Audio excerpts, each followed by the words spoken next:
আসসালামু আলাইকুম প্রিয় বাংলাদেশ আওয়ামী লীগ সংগ্রামী ভাইয়েরা ও আওয়ামী লীগ নেতাকর্মী ভাইয়েরা, জানি এই সময়টি আপনারা এবং আমরা সহ অনেকেই আত্মগোপনে কিংবা লুকিয়ে রয়েছি আমাদের জীবন রক্ষা করার জন্য। কিন্তু আমরা সকলেই তো আর খারাপ না, সকলেই তো আর দুর্নীতিগ্রস্ত না।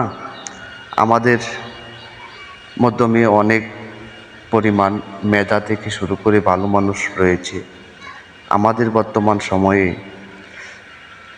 এগিয়ে আসা বঙ্গবন্ধু শেখ মুজিবুর রহমানের সুকন্যা, সুযোগ্য কন্যা শেখ হাসিনা, মাননীয় প্রধানমন্ত্রী, ওনাকে স্মরণ করে, বাংলাদেশের আওয়ামী লীগের আদর্শকে স্মরণ করে আমাদের এগিয়ে যাওয়ার সময় আসছে।